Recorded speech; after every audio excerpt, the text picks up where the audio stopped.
Wait, what are you guys doing here? Oh, Emma sent you. Well, that makes a lot more sense. Well, come on in, pull up a chair, make yourself comfortable. Because if it's the real good stuff you want, I've got you. Hi guys, and welcome back to Book Break. Sorry about the little interrogation there, I couldn't resist. You see, it's very in keeping with the theme of this video. Before we get started, I think introductions are in order. Hi, hello, my name is Lianne. You guys might recognise me from my channel over at Literary Diversions, where I talk about some of the books that I love the most in the world, and some of the books I aggressively do not. I've been around these bookish parts for quite a while now, and one of the things that I am perhaps best known for is my love of dastardly mysteries and very, very, very twisted thrillers. But while I dearly love the mystery and thriller genres, I can also acknowledge that they are very intimidating to start out in. So I am here today to make your job easier. I am going to recommend to you a bunch of mystery and thriller books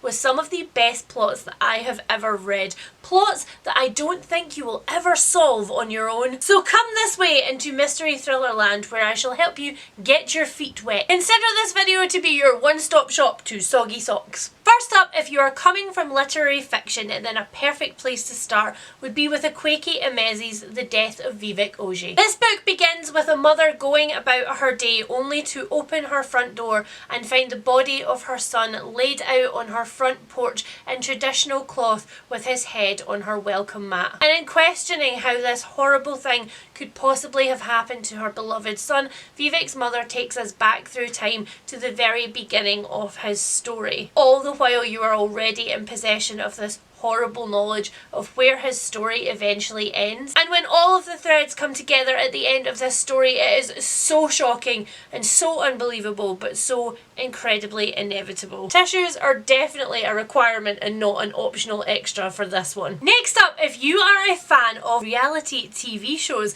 then I think that you should pick up People Like Her by Ellery Lloyd. In this one, we follow Emily Jackson, otherwise known as Mama Bear. Emily is famous in the mummy blogging world for telling the motherhood experience like it really is. From sleepless nights to exploding nappies to the house being a complete nightmare and being unable to get on top of it, she holds absolutely nothing back in her posts from her fans. However, Emily's real life behind the scenes could not be further from the truth of Mama Bear if she tried. Emily's house is kept beautifully by a team of cleaners, and Emily has a nanny. And that nanny pretty much does everything for her children, leaving Emily to stage these elaborate photo shoots. This system has worked for Emily for a long time, and she is pretty sure that she has got all of her absolutely devoted followers right in her back pocket. Everybody is fooled by how hard she works,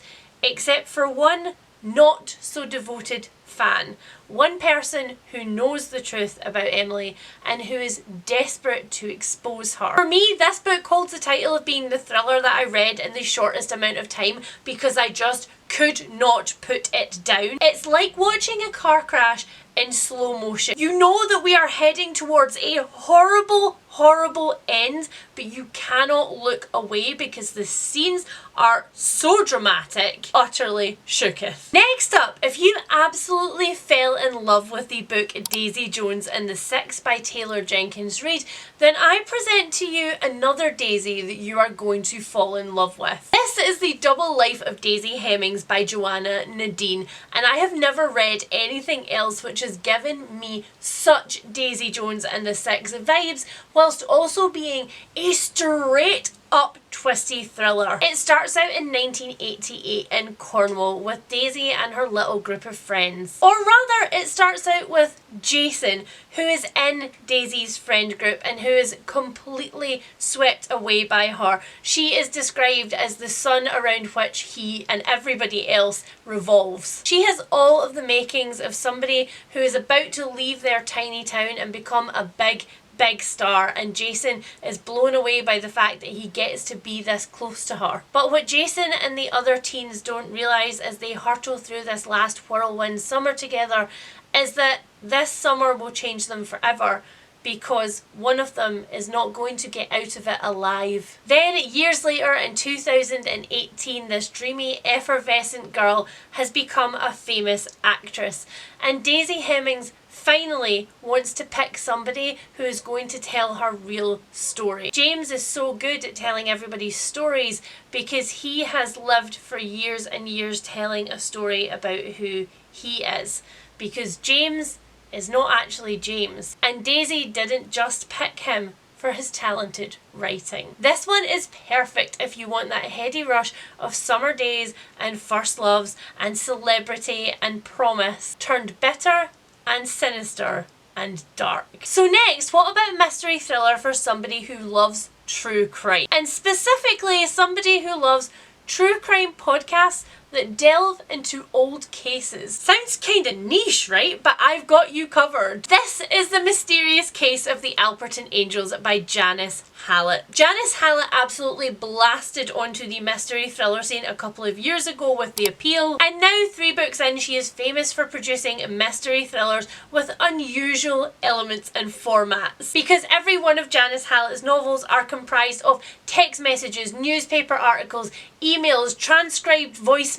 And this one comes from the point of view of a true crime writer desperate for her next scoop. She has come across a box of materials from another author who years and years ago was writing an expose on the Alperton Angels, a cult from the 80s who believed that one of their members had given birth to the Antichrist. That member and her baby disappeared. They were scooped up into the witness protection system, and so the original author of all of these materials was unable to finish their book. Now, all of these years later, Amanda thinks that her luck has finally come through because she does have the means to find the mother and the baby. But the problem is, she is not the only one on their trail. A rival true crime writer has also heard of this scoop of materials and is desperate to find the mother and baby first. I have absolutely adored and been obsessed with all of Janice Hallett's books so far, and this one does not disappoint. Next up, maybe you're a classics reader. You love transporting yourself into history and pretending that the modern day world does not exist. And I mean, for that, I can't entirely blame you. And if that is the case, then I think that you should start with The Woman in White by Wilkie Collins. Fun fact, Wilkie Collins was actually Charles Dickens' writing partner, and together they came up with the idea of serializing a story. That meant that they published their novels in individual chapters in the newspaper, which kept people buying newspapers, and also meant that at the end of every one of the chapters of their books, they had to have some sort of cliffhanger to make the reader want to read the next section. And that means that The Woman in White reads like 100 little mysteries with one overarching horrible thing going on in the background. The Woman in White is about Walter Harkness. He is a drawing master, and he has been employed by a very mysterious individual who lives in the countryside to teach the 2 young women in his care how to draw still life things. A very worthy pursuit for young ladies at the time, whether or not they actually had any skill in drawing. But on his way to this sedate job in the countryside, which, you guessed it, is not going to be quite as sedate as Walter might wish, he encounters in the middle of a midnight road a woman in white. She is terrified and she is running and she needs his help. And from the moment that Walter encounters that strange woman in white on the road, he is never quite the same again. This one is hands down my favourite classic ever to exist. Wilkie Collins literally invented the thriller genre. This book is on my must-read books for life list, and if that doesn't tell you how passionate I am about it, then I don't know what will. Next up, what if you, like me, absolutely adore the horror genre and you want a mystery thriller that's going to make all of those little hairs raise on the back of your neck, going to make you put all of the lights on in your house as you're going to bed at night, and maybe actually just leave them on all night, like me?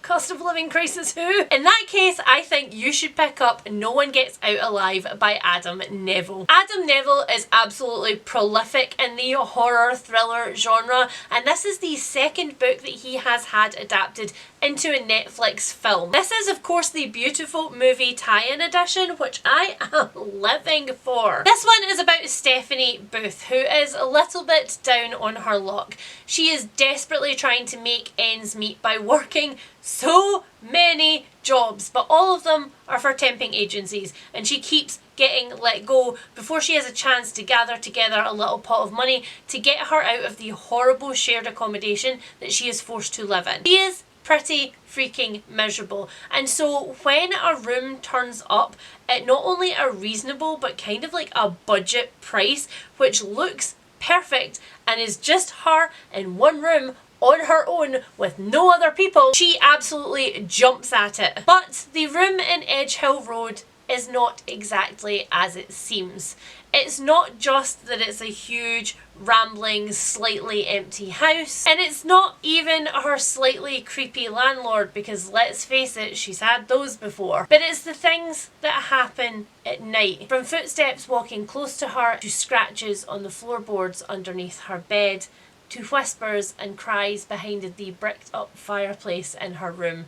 Stephanie very swiftly realises that she has to get out of this room. But as the title suggests, no one gets out of that room alive. Adam Neville has such a unique talent for making you so tense that your hands get sweaty on the book. And while that might not be a recommendation to some, it is definitely a recommendation to me. Alright, so all of those were great starting books if you are new to the genre of mystery thriller. But what about if you already have slightly soggy socks? If you've already dipped your toes in, but you need to go further? Well, if you, like many other readers, started with Golden Age mysteries, and specifically the locked door mysteries that Agatha Christie created with And Then There Were None, and which absolutely took off as a trope and have been replayed again and again and again in these genres over the years, then I have got the book for you. Daisy Darker by Alice Feeney takes place on a little isolated island off the coast of Cornwall. There, the Darker family are gathering together for what may be the final time. They have all been summoned to their grandmother's 80th birthday celebrations, but not a single one of them actually want to be there. Because although the group includes Daisy herself and her siblings and her cousins, it also includes members of the family who they never see, like Daisy's completely absent father, Frank, like her bitter and silent mother, Nancy. She has never enjoyed the company of her family, but she can't work out why every single one of them has turned up here when they have seen so many other celebrations go by unmarked. But then the locked door part of this locked door mystery happens, because the tide slowly takes itself out and this island is completely stranded for 8 full hours, which is at the point that Daisy finally starts to get an answer to one of her questions, and that answer comes in the form of murder. Of all of the locked door island mysteries that I have read, which actually accounts for a curious amount of my mystery reading, this one is one of the weirdest and twistiest yet. So what about if you're more of a crime fan and you come from the world of police procedurals? You love a good old-fashioned detective to be able to throw all of your hopes on for solving a case. In that case, let me introduce you to Detective Saul Anguish, the lead character of Fiona Cummins' new novel Into the Dark. This one is the start of a brand new series with a traditional police detective who is just a little bit troubled. He's so troubled, in fact, that he is about to discover that his past and the mistakes that he has made are perhaps involved in the case that he is about to investigate. This one begins with Julianne turning up to her best friend Piper's house. She is ready for their weekly run, their little bit of time together to set the world to rights and also kind of, you know, do some self-care. But when Julianne gets to Piper's house, she finds a very, very strange scene. The house looks like a functioning, busy household that has been captured in a snapshot and sits completely still. There's music playing, the family's phones are charging on the sideboard, all of the cars are there, but the family is gone. And as Julia goes further and further into the house, she finds a message written on a mirror in blood, and it says, "Make them stop." Enter Detective Saul Anguish, who is handed this fresh crime scene, which might be a crime scene but also really might not be a crime scene. With very little physical evidence to go on, he is forced to go back to the very beginning, a week before the family disappeared. And it is there, in those hazy days before the Holdens went missing, that Detective Anguish is forced to face his own past. Fiona Cummins is known for having books that have just twist after twist after twist, that just take you at breakneck speed through these deceptively short little books. And as everyone who has ever read her books says, you will never ever see that punchline coming. Next up, what if you are a reader that prefers a series but doesn't want a huge, long, expansive series? Because the thriller and mystery genres and their cousin, the crime genre, are known for having really, really long detective series. Some of those fun series are 18 books long. And I don't know about you guys, but I just don't have 18 book series in me anymore. I want to get into a series and know that I can see the end in sight. I want to know that the feeling of accomplishment is coming soon. So if you are anything like me, then let me recommend to you the Aaron Falk series by Jane Harper. This is the final book in the series Exiles. It begins with the dry and carries on to Force of Nature, all of which you can get your sticky hands on right now. Are you as excited as I am about that completed series? Give me so much joy. And I'm gonna be honest, this series in particular gives me a tremendous amount of joy. If you happen to have rocked up here from my channel, then you will know that I am a Jane Harper devotee. I have read everything that she has written except for this one. I want to go do this and not film the end of this video. But I would never leave you on a cliffhanger, so I'm gonna stay here for 5 minutes longer. So as I said, Exiles is the last book in the Aaron Falk series. And I love what Jane Harper has done with this series, because she has taken a character who on the surface kind of looks like a traditional detective character and she's turned it on its head. Because Aaron Falk is a policeman, but he is a fraud policeman. He looks into things like money laundering by big corporations. He spends his time on paperwork and files and numbers. He doesn't really spend his time investigating murders. But in the very first book of the series, The Dry, Aaron returns to his tiny hometown for a funeral. That funeral is for a childhood friend of Aaron's, a man by the name of Luke, and his entire family, because Aaron returns to the town with the knowledge that Luke died in what has been determined as a murder-suicide.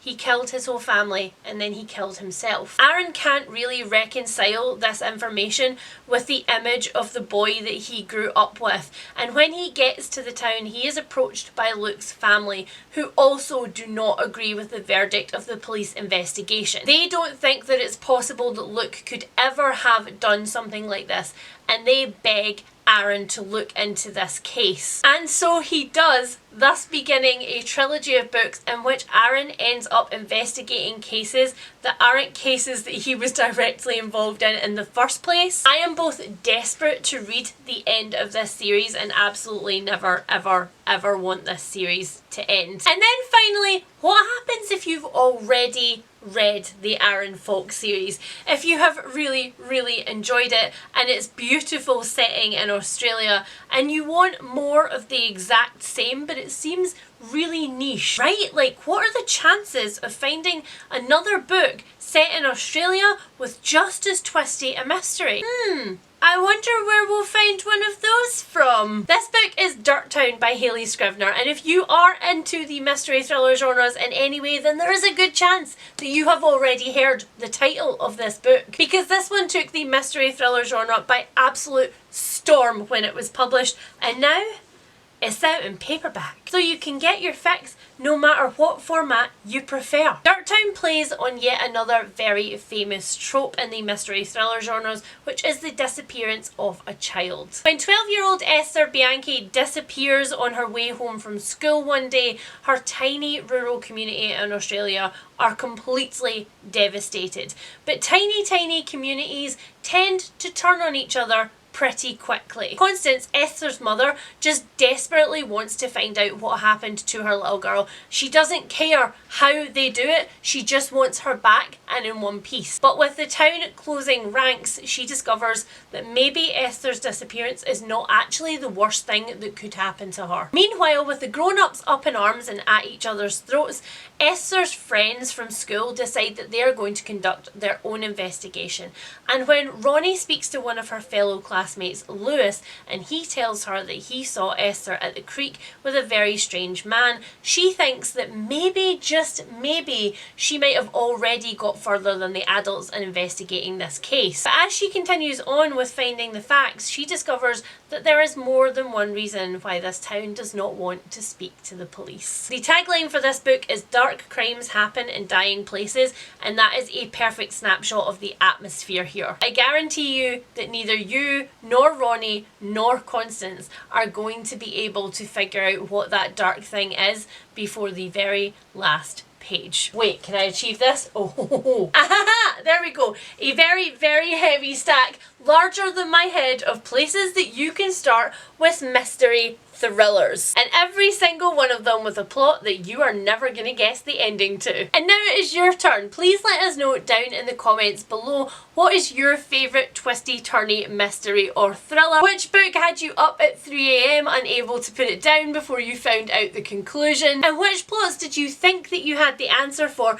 until you got to that very last page and then discovered that you absolutely did not? Come chat to us down below in the comments, and don't forget to tell me if you're planning on picking up any of the books that I've mentioned here today, if I have managed to sway you from your normal genres. We would absolutely love to hear from you. And if you would like more tours through other genres or more twisty turny thrillers and mysteries, then please don't forget to check out my channel, Literary Diversions. And until next time, I wish you a merry investigating. Bye!